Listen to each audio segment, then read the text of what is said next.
Bismillahirrahmanirrahim. Assalamualaikum warahmatullahi wabarakatuh. Perkenalkan, nama saya Nazra Tusida. Di sini saya akan menjelaskan mengenai Syiah.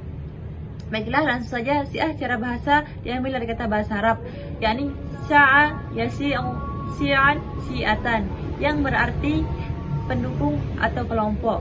Sedangkan Syiah secara terminologi adalah kelompok orang Islam yang mengikuti, mendukung dan membela Sayyidina Ali bin Abi Thalib beserta keturunannya, dengan berkeyakinan bahwa masalah imamah atau kepemimpinan adalah milik Ali bin Abi Thalib dan keturunannya. Kemudian pada zaman Abu Bakar, Umar dan Utsman, kata Syiah dalam arti nama kelompok orang Islam belum dikenal. Pada saat pemilihan Khalifah ketiga setelah terbunuhnya Abu Bakar, ada yang mendukung Ali. Namun setelah umat Islam memutuskan untuk memilih Utsman bin Affan, maka orang-orang yang tadinya mendukung Ali akhirnya berbaiat kepada Utsman, termasuk Ali. Dengan begitu belum terbentuk secara faktual kelompok umat Islam yang bernama Syiah. Ketika timbul pertikaian dan peperangan antara Ali dan Muawiyah, barulah kata Syiah muncul sebagai nama kelompok umat Islam. Oleh sebab itu, para propagandis Syiah mengeksploitasi kekaguman mereka terhadap Ali untuk menyebarluaskan pemikiran-pemikiran mereka tentang dirinya.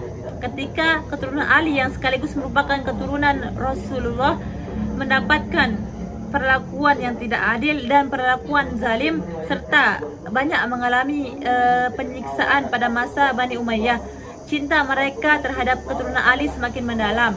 Mereka memandang bahwa Ahlul Bait ini sebagai syuhada dan korban kezaliman.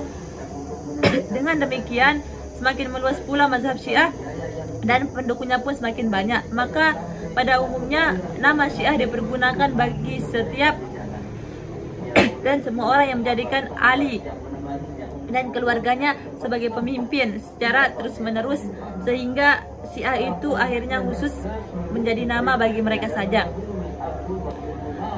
Sekte Syiah ditinjau dari ajaran dan pemikirannya, maka ia terbagi menjadi tiga. Yang pertama, Syiah yang ekstrim, yang moderat, dan yang ketiga liberal.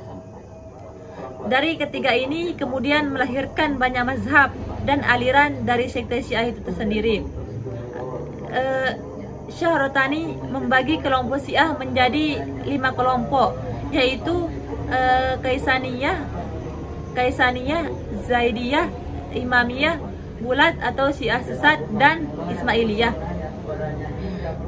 Sedangkan Asy'ari membaginya menjadi 3 kelompok, yaitu Syiah Waliyah, dan yang terbagi lagi menjadi 15 kelompok, Syiah Imamiyah atau Rafidhah, yang terbagi menjadi 14 kelompok, dan Syiah Zaidiyah yang terbagi menjadi 6 kelompok.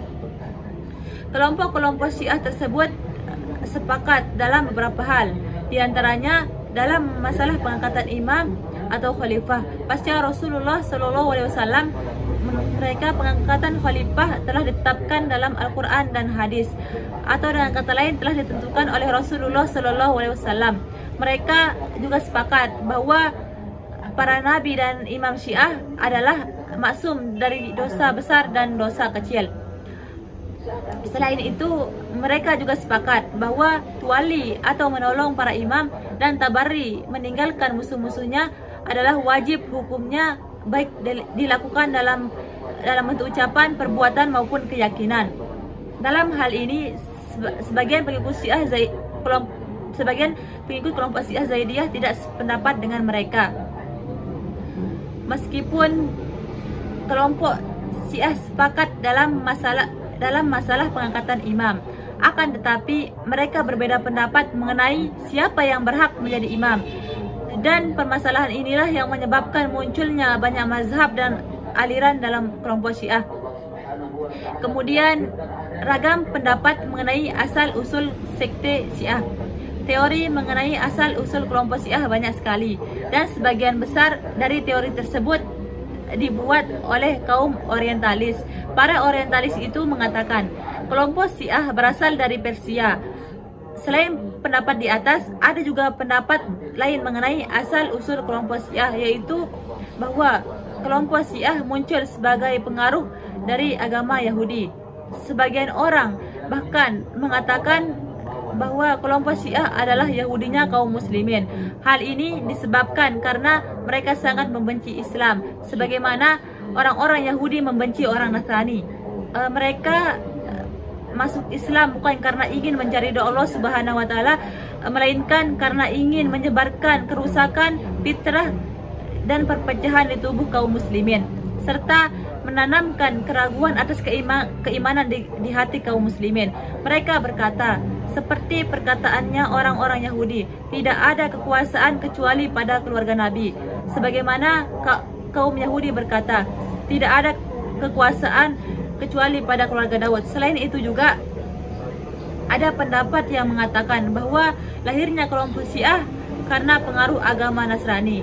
Pendapat tersebut berdasarkan kelompok Syiah Sabaiyah. Ali bin Abi Thalib tidak mati terbunuh, akan tetapi Allah Subhanahu wa taala menyerupakan seseorang dengan rupanya, dan Ali diangkat oleh Allah Subhanahu wa taala seperti diangkatnya Nabi Isa, dan Ali akan turun untuk menegakkan keadilan dan menyebarkan perdamaian.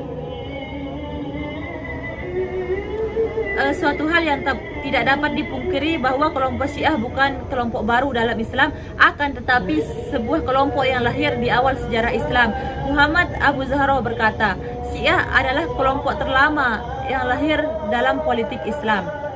Mungkin hanya ini saja yang dapat saya sampaikan. Kurang dan lebihnya mohon maaf. Hadanallahu wa iyyakum ila ahsanis sabil. Assalamualaikum warahmatullahi wabarakatuh.